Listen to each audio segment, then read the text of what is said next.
Nous sommes avec Alain Monteux, le président de Tunstall Vitaris. Bonjour Alain. Bonjour Frédéric. Est-ce que tu peux te présenter et puis présenter Tunstall Vitaris? Avec plaisir. Donc, Alain Monteux, je suis le président de la filiale française de Tunstall Healthcare, donc Tunstall Vitaris en France. Et nous sommes une société qui a pour vision de permettre à chacun de vivre le plus longtemps possible dans le lieu de son choix. D'accord. Donc, vaste programme. Oui. Et pour ce faire, nous sommes à la fois constructeurs, éditeurs et intégrateurs de solutions et services innovants, à la fois en termes de téléassistance et de santé connectée. D'accord. Donc, en gros, on va s'intéresser au domicile, on va s'intéresser aux résidences, donc que ce soit pour des dispositifs de téléassistance, des dispositifs et des solutions pour les résidences et les EHPAD, ou que ce soit des dispositifs de santé connectée. Tu peux donner quelques chiffres sur Tunstall? Alors, en quelques chiffres, je vais te donner des chiffres sur Tunstall en France. C'est 25 millions d'euros. On est 150 personnes. On a aujourd'hui une base d'abonnés de 170 000 abonnés, ce qui fait que sur un marché qui est estimé à un petit 600 000, on est des bons numéros 1. Et je dirais qu'en 5 ans, on a vraiment développé l'activité. Nous avons 2 centrales d'écoute et on traite aujourd'hui 2,5 millions d'appels environ pour nos abonnés, avec une vraie évolution sur de l'appel sortant de plus en plus, qui est une part qui augmente. Et donc, on est numéro 1. Si tu veux d'autres chiffres, donc notre groupe fait 250 millions d'euros. On a aujourd'hui 5 millions de personnes qui utilisent nos services tous les jours. D'accord. Quand tu dis, je rentre directement dans le sujet, quand tu dis santé connectée, ça veut dire quoi en plus de la téléassistance que vous puissiez proposer de par ailleurs? En fait, on s'est aperçu, historiquement en France, on vient du secteur social, donc effectivement, notre métier de base, c'est la téléassistance. Mais comme tu le sais, qui dit personne âgée, dit surtout quand personne âgée, c'est vague. Nous, nos clients dans la téléassistance, ils ont en moyenne 85 ans. 85 ans, c'est en moyenne 2 à 3 maladies chroniques. Donc, c'est de se dire comment je peux aider ces personnes à les maintenir au domicile plus longtemps en les accompagnant et en suivant des données de santé qui permettent comme la téléassistance, de générer des alertes et de mettre en place les mesures du réseau de solidarité, des services de secours ou des services de santé lorsque nécessaire. On peut tu peux donner des exemples sur ce que l'on peut surveiller comme données de santé par rapport à quelle maladie chronique? En fait, tu peux surveiller toutes les maladies chroniques, en fait, que ce soit le diabète, que ce soit le COPD, que ce soit. Mais je dirais, ça peut être à la fois, si tu prends le diabète, bon, bah, tu sais ce que c'est, on suit ton taux de glucose dans le sang, euh, et quand ça va dépasser un certain nombre de valeurs ou de seuils, qu'est-ce qu'on va faire? On va appeler la personne, on va savoir ce qui s'est passé. On va essayer de comprendre avec elle pourquoi, si c'est anormal ou pas anormal, et si besoin, en fonction du protocole de soins qui a été validé avec le médecin, alerter son médecin ou le système de santé de façon plus générale. Euh, mais ça peut être aussi des choses beaucoup plus simples. Par exemple, on a mis en place avec un hôpital, pour toutes les sorties d'hôpital, pour les personnes qui étaient atteintes d'un cancer, on a mis en place un système de téléassistance couplé à une simple balance connectée pour prendre ton poids. D'accord. Parce qu'on sait que le poids est un facteur décisif et qu'une perte de poids, tout de suite, il faut faire quelque chose. Donc, tu vois, ça peut être aussi des choses très, très simples qui, couplées à la téléassistance, permettent en fait vivre chez toi plus longtemps et plus sécurisé. Et en tout cas, de savoir, toi, que si t'arrive quelque chose, il y a quelqu'un derrière, 24 heures sur 24, qui surveille. D'accord. Si je provoque, c'est en fait non pas provoquer. Par exemple, la balance, dans ce cas-là, elle est connectée directement sur le système et les données remontent directement sur le plateau. Et c'est le plateau, finalement, Exactement, oui. c'est le logiciel qui détecte s'il y a quelque chose c'est un logiciel qui détecte qu'il y a quelque chose de Oui, on normal. a un logiciel qui s'appelle Triage Manager Ouais. qui va suivre ça. Et on a un certain nombre d'alertes qui vont remonter tous les jours et on a des chargés d'écoute spécifiques puisqu'on est sur des données de santé, donc hébergement de données de santé, sécurité, etc., qui s'en occupent. C'est un plateau dédié, en fait. D'accord. Qu'on comprenne bien, la santé connectée telle que tu la proposes, en fait, on en est où? C'est le début du sujet ou c'est déjà bien avancé? Bah, ça dépend où tu regardes. Si tu regardes autour de nous, dans les pays frontaliers, je dirais que ça a bien avancé. Si tu regardes en France, je dirais que c'est le début. Donc aujourd'hui, on commence. On est en discussion avec des mutuelles, avec des assurances, et on devrait commencer un programme intéressant avec une grosse mutuelle française là, dans les semaines qui viennent. Dans les pays où c'est plus développé, comment ça fonctionne? Enfin, qui paye? C'est la personne âgée enfin, personne âgée, d'ailleurs, c'est peut-être plus large, d'ailleurs. C'est la personne concernée qui va payer ou qui paye ou c'est l'assureur ou comment ça fonctionne? Aujourd'hui, on a des programmes avec des villes, avec effectivement des assurances ou avec des systèmes de santé. Donc typiquement, là, j'ai lancé il y a quelques mois, parce que j'en ai pas parlé, mais je m'occupe aussi du Benelux. Donc avec la ville d'Amsterdam, un système de questionnaire de santé qui va, avec une application mobile pour les infirmières, qui va permettre de mettre en place un questionnaire de santé à domicile et de faire remonter les données et de les suivre dans le temps. D'accord. Là, c'est la ville qui paye. D'accord. Dans la santé connectée, j'imagine qu'il y a des données qui remontent automatiquement parce qu'il y a des capteurs ou des Oui. balances qui sont mis.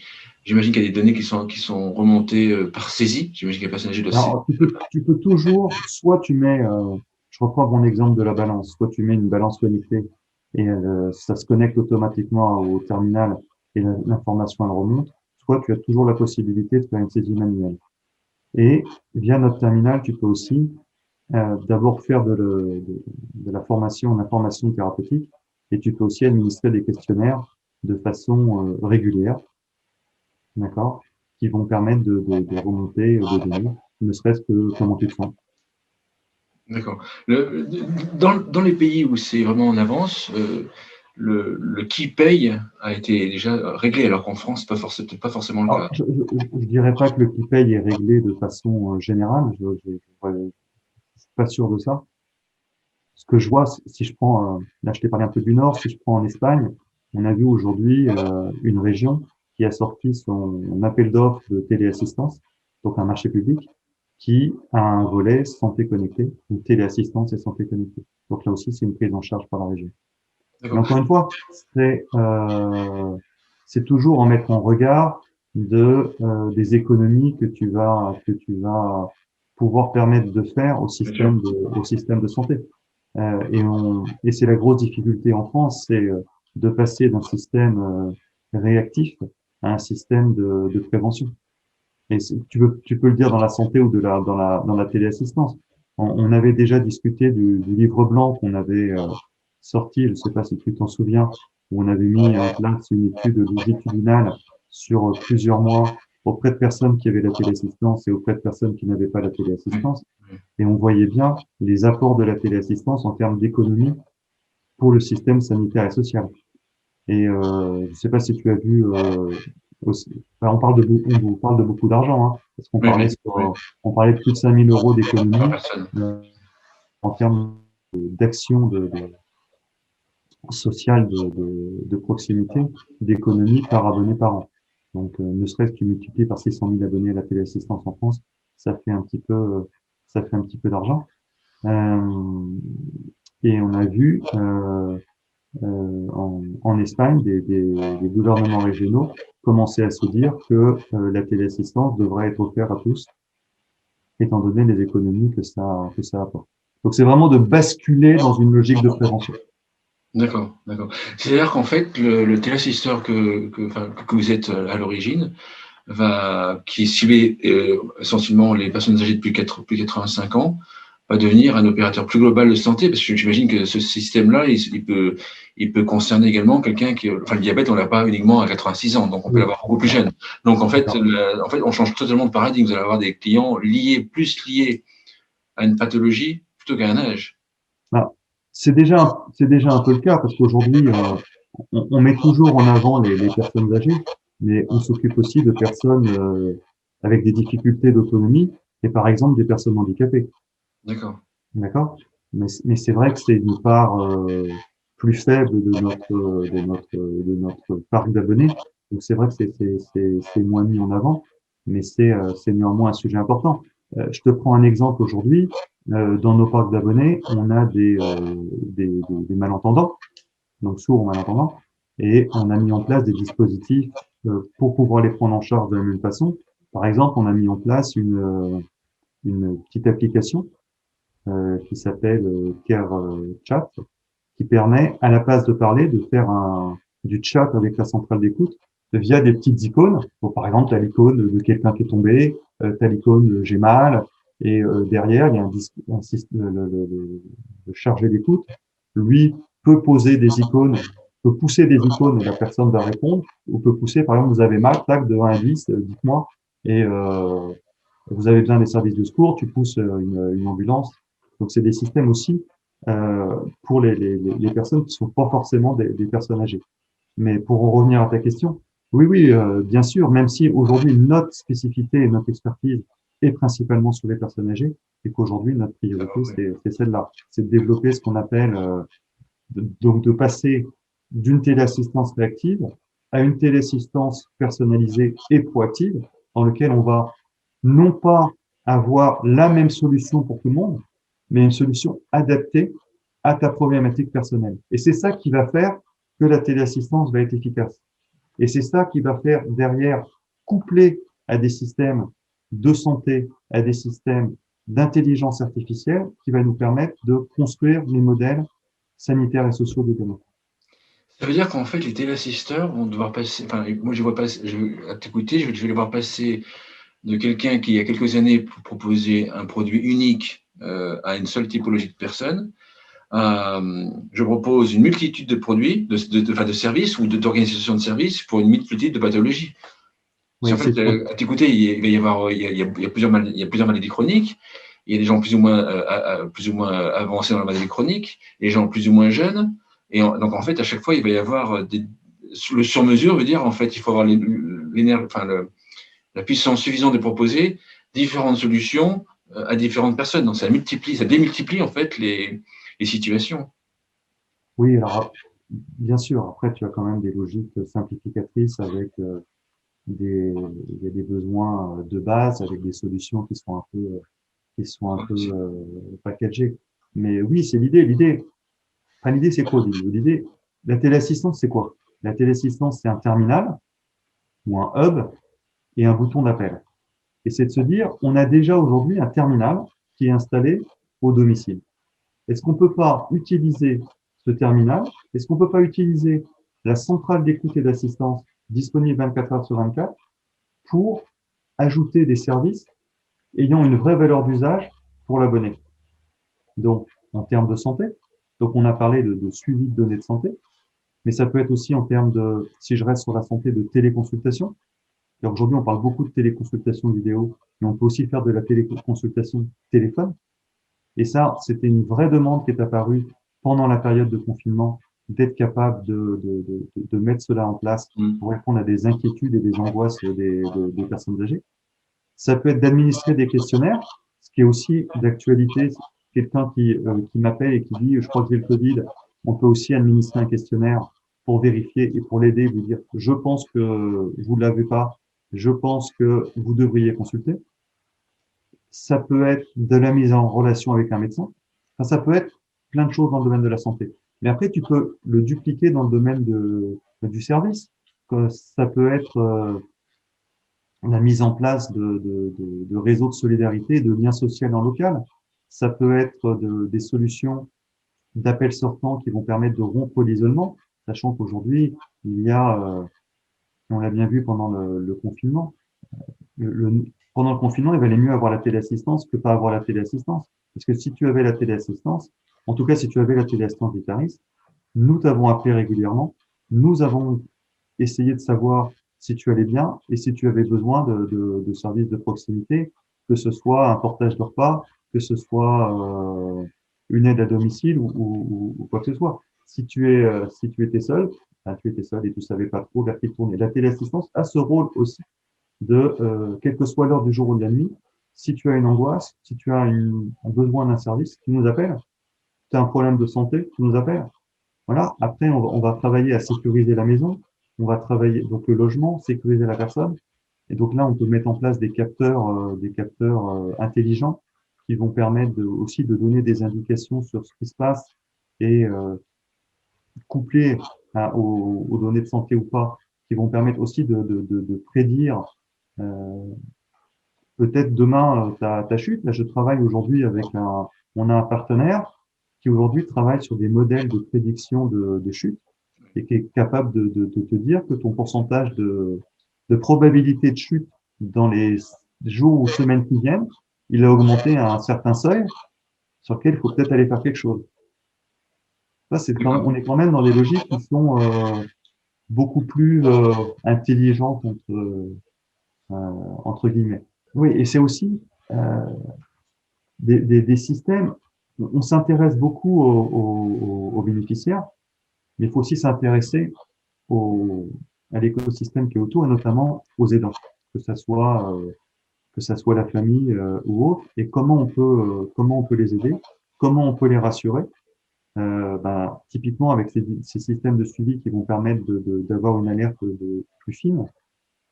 Ça peut être aussi, par exemple, on a mis en place des systèmes de caméras qui permettent de faire des entretiens ou des visites virtuelles à intervalles réguliers, ce qui va permettre à l'aidant d'être assuré parce qu'il sait qu'on va aller voir, entre guillemets, avec l'accord du bénéficiaire, bien évidemment. Et que l'aidant, on va l'alerter s'il y a besoin, uniquement s'il y a besoin. Alors, je te prends tout ça un peu dans le désordre, c'est peut-être un peu confus, je ne sais pas. Mais je pense vraiment que la téléassistance, elle est centrale dans l'univers de demain pour coordonner le monde sanitaire, le monde social, les intervenants à domicile, les réseaux de proximité et donner du lien et du sens à tout ça. En tout cas, ça montre les perspectives assez importantes pour un secteur qui, moi, tel que je voyais, n'avait pas forcément bougé depuis pas mal d'années. Mmh. Ça montre un secteur qui est en pleine ébullition. La question, je voudrais revenir dans les autres pays, notamment en Espagne, quand une région lance un appel d'offres pour la santé connectée, la question que je me pose, en fait, on me pose souvent la question, mais attendez, mais celui qui va financer l'opération n'est pas forcément celui qui aura le gain de coût. En France, certains vont me dire,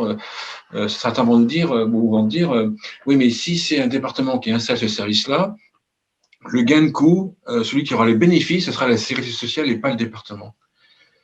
Comment ça marche en Espagne? C'est pareil ou comment est-ce que tu vois Non, il y a une grosse différence en Espagne, c'est que l'organisation, elle est régionale. D'accord.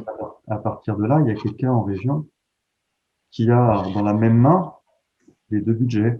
D'accord. Ça répond à ta question, malheureusement. D'accord. Et en France, tu vois comment le service? En fait, ce sera les mutuelles qui vont proposer ce service-là, parce que la Sécu, le temps qu'on convainque la Sécu qu'il y a un bénéfice, va se passer encore des années, j'imagine. Aujourd'hui, les principaux services je reprends. Les principales discussions qu'on a aujourd'hui sont effectivement avec des sociétés d'assurance ou de mutuelles, ou avec des hôpitaux. Mais pas effectivement directement avec la sécurité sociale ou même la CNAM. D'accord. L'autre question que je vais poser, c'est comment est-ce que Tunstall et Vitaris, comment est-ce que vous arrivez à tester autant de produits différents? Ah bah ça, c'est une bonne question. Autant de produits différents dans autant de situations différentes. Parce que autant tu peux me dire qu'effectivement que dans quelques années, ce sera peut-être un peu plus standard, oui. Mais n'empêche qu'avant d'arriver au standard, j'imagine il a fallu tester pas mal de choses. Ah, mais c'est une super question parce que alors des nouveaux produits qui sont censés révolutionner le monde, je ne sais pas combien il en arrive par jour avec des brillants des brillants savants qui n'ont jamais été voir une personne âgée, ça il y en a tous les jours. Hein. Donc effectivement, il y a un vrai besoin de faire le tri dans toutes les solutions, de déterminer les solutions qui ont une vraie valeur d'usage pour l'abonné ou ses aidants, qui ont vraie fiabilité. Parce que la téléassistance, c'est aussi des normes. Il y a aussi des critères de sécurité qui sont importants, qui sont pas toujours pris en compte dans les solutions que je peux voir. Euh, J'en ai encore interviewé une l'autre jour. Première question sur la norme de téléassistance, de la respecter. Il me dit, il y a une norme? Je ne sais pas. OK. Euh, et j'ai la chance d'appartenir à un groupe dont c'est le métier. Nous, notre groupe, le métier, c'est la téléassistance et la santé connectée. Je suis pas une banque, je suis pas une assurance.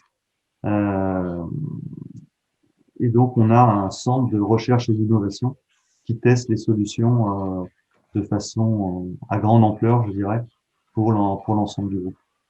Et On j'imagine que... a, et chaque pays enrichit les Ah, c'est ça. solutions locales parce qu'effectivement, d'ailleurs, en France, on est fait partie des pays qui sont assez innovants. Je fais partie des personnes qui poussent pas mal de solutions dans le groupe. Et oui, on a aujourd'hui les deux dernières solutions qu'on a intégrées à notre gamme, c'est plutôt des trucs sympas. Donc, on a un partenariat avec un fabricant de lunettes, donc qui nous permet d'avoir des lunettes connectées avec détection de chute. Donc, voilà, donc tu es sur un objet du quotidien, des lunettes. Chez les personnes âgées, c'est assez courant. Enfin, moi, j'en ai. Et avec des capteurs qui vont détecter la chute. Donc, en fait, c'est pas du tout stigmatisant. C'est un objet de tous les jours. C'est quelque chose auquel je crois beaucoup.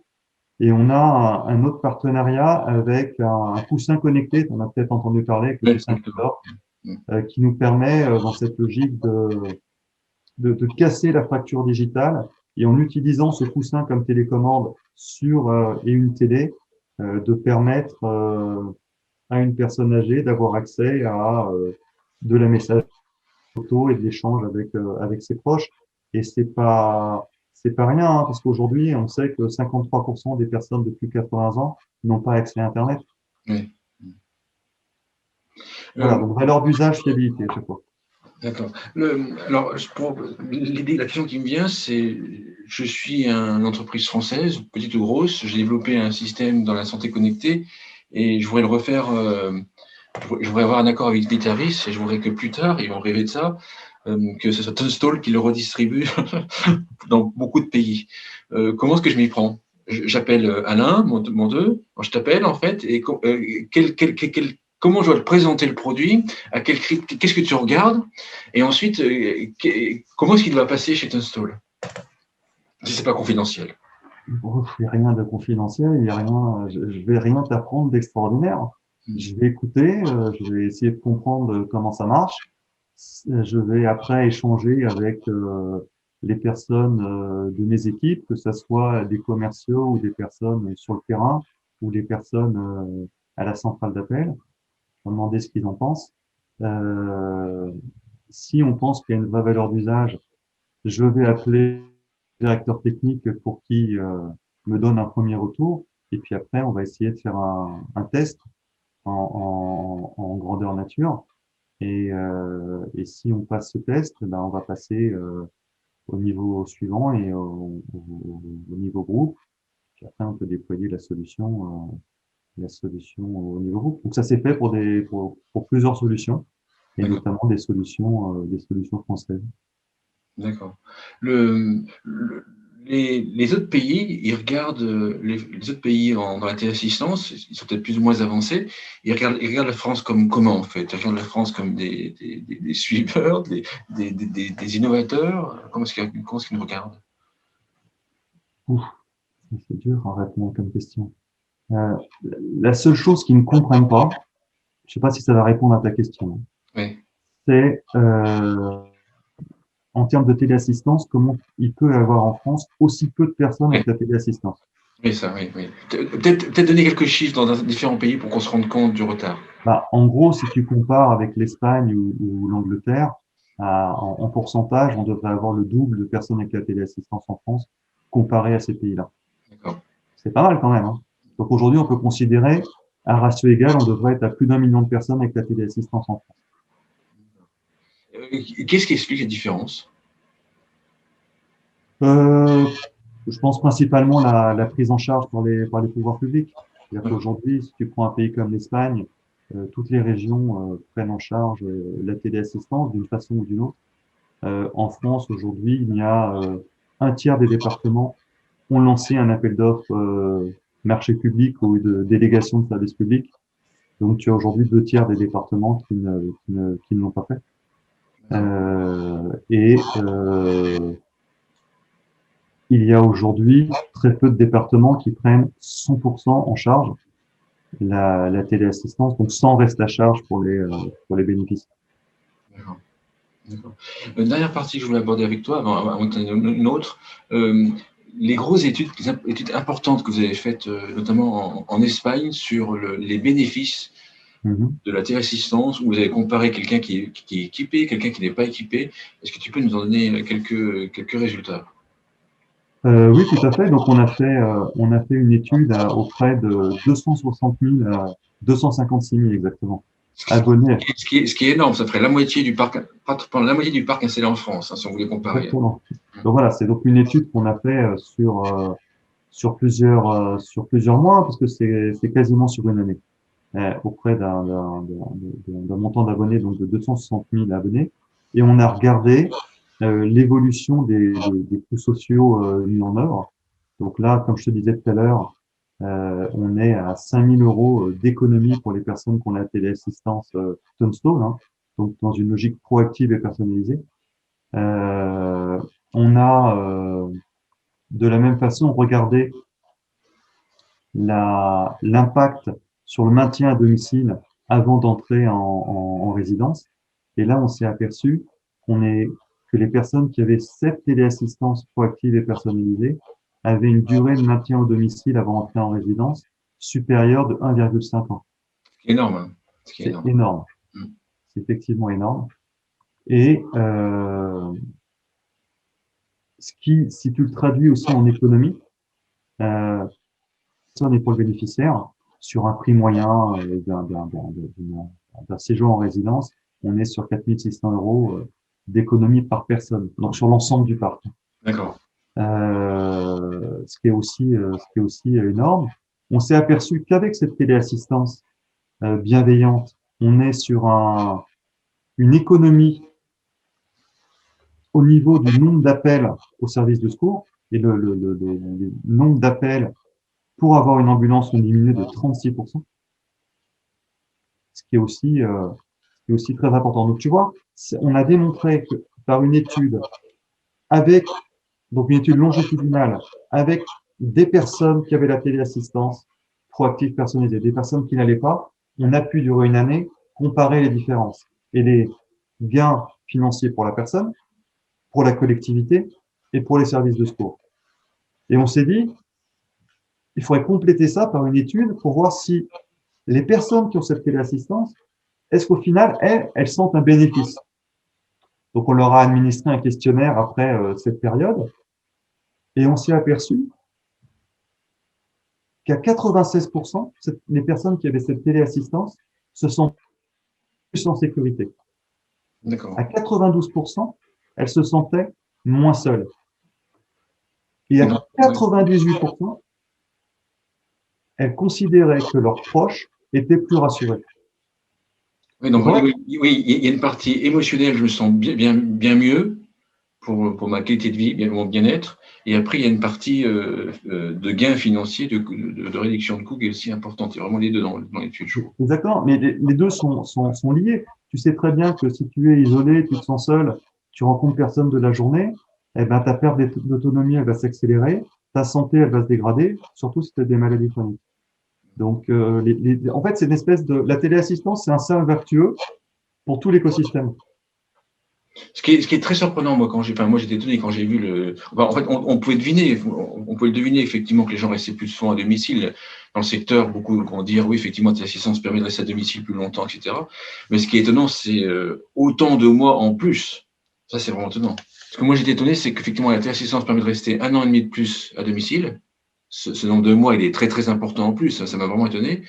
Et en plus, ce qui m'a étonné dans votre étude, c'est le nombre de mois qu'on reste en plus quand on fait une téléassistance proactive. C'est-à-dire, en fait, lorsque vous appelez, si j'ai bien compris, c'est lorsque le plateau appelle. Oui, exactement. En Donc, en fait, fait, ce qui est très surprenant, c'est que le simple fait que le plateau appelle, entre guillemets, ça permet aussi de gagner encore des mois. exactement. En fait, c'est qu'est-ce que tu mets en œuvre pour que la personne, elle se sente rassurée et en Ah, sécurité. c'est ça. Et donc, le fait de passer des appels sortants à intervalles réguliers, avec souvent la même personne, c'est-à-dire on va instaurer un dialogue qui va se suivre d'une fois à l'autre, permet de rassurer la personne. Et d'ailleurs, un effet connexe dont je n'ai pas parlé, c'est qu'on va diminuer le nombre d'appels involontaires. C'est-à-dire qu'en fait, on a beaucoup de personnes qui appuient sur leur bouton juste pour parler, pour être sûr que ça marche. Et en fait, ce nombre d'appels va diminuer parce que la personne en a moins le besoin. Donc, D'accord. il y a une espèce de jeu de balance entre les appels entrants et les appels sortants. Et aujourd'hui, c'est vraiment quelque chose qui prend le relais, qui va nous permettre aussi de mieux détecter des situations particulières. Donc, comme tu le sais, on a un service d'assistant psychologique aussi présent sur le plateau, avec des psychologues qui sont capables de reprendre des situations difficiles. Donc tout ça, oui, on est vraiment sur une montée en gamme et en service en valeur de la téléassistance. Le service aujourd'hui est beaucoup plus puissant entre guillemets que le système de téléassistance classique, qui a aussi fait ses preuves, hein, parce que l'appui sur le bouton en cas de problème, ça marche. Ça a prouvé que ça marche. Mais c'est le gain qu'on a avec la téléassistance, moi, comme dans les chiffres que vous avez présentés, qui m'a vraiment surpris. Hein. C'était très bien. Autre dernier point, je rajoute un autre point qu'on soit un peu complet. Tout à l'heure, tu parlais que les clients, c'était aussi des établissements pour personnes âgées. Oui. Est-ce que tu peux nous expliquer ce que tu proposes? À quel type d'établissement tu proposes et ce que tu proposes à ces établissements? Alors, je vais faire plusieurs réponses. Donc, classiquement, on propose des systèmes d'appel infirmière, d'appel malade. Donc, des systèmes où tu vas équiper des chambres et des couloirs et qui permettent de, de lever une alerte de la même façon qu'au domicile. Et donc, c'est des systèmes qui sont adaptés à ces établissements. Mais un point que j'ai pas évoqué, tu as raison, qui va être le lien entre la résidence et le domicile. Parce qu'on parlait de santé tout à l'heure, c'est qu'aujourd'hui, comment on peut utiliser les ressources d'une résidence médicale ou d'un EHPAD, tu l'appelles comme tu veux, pour soutenir du domicile, ce qu'on appelle l'EHPAD à domicile, je déteste ce mot, mais c'est celui qui est utilisé, donc on comprend de quoi ça parle. Donc c'est mettre en place des services de l'EHPAD au service du domicile. Et donc là, on est bien sur des infirmières qui vont aller au domicile, sur du monitoring de données de santé en complément de la téléassistance. D'accord. D'accord. Voilà, puis j'ai dû oublier plein de choses, parce que, on fait plein de choses, et comme tu l'as dit tout à l'heure, se développe vite. Et c'est d'ailleurs une des difficultés aujourd'hui, hein, c'est que les solutions technologiques vont tellement vite qu'il faut suivre, et que heureusement qu'on fait partie d'un groupe, parce que sinon on aurait du mal à suivre. Ça marche. Un mot de conclusion. Un mot de conclusion? Oui. Donc aujourd'hui, on développe un modèle d'analyse de convergence de la santé et du social, qu'on appelle Cognitive Care, et qui se base sur des outils d'intelligence artificielle. D'accord? En utilisant les données de la téléassistance, en utilisant les données de santé, pour, à travers l'intelligence artificielle, construire des modèles prédictifs et construire des nouveaux modèles de soins. On a mis une première expérience qui a très bien marché, mais qui continue de se développer avec IBM, qui met en place ces outils d'intelligence artificielle en Angleterre. et je cherche à développer le même type de partenariat en France avec une structure qui serait intéressée par faire un peu de prospective en la matière. C'est pour quel type de structure? Ça peut être un établissement, ça peut être une mutuelle, ça peut être une assurance. Je pense principalement à ce type de structure pour avoir une base relativement importante et qu'on puisse en tirer des données intéressantes. D'accord, ça marche. Merci beaucoup. Merci beaucoup, Alain. Alain Monteux, je rappelle que tu es président de Tolstol Vitaris. Merci beaucoup. Merci Frédéric. À très bientôt.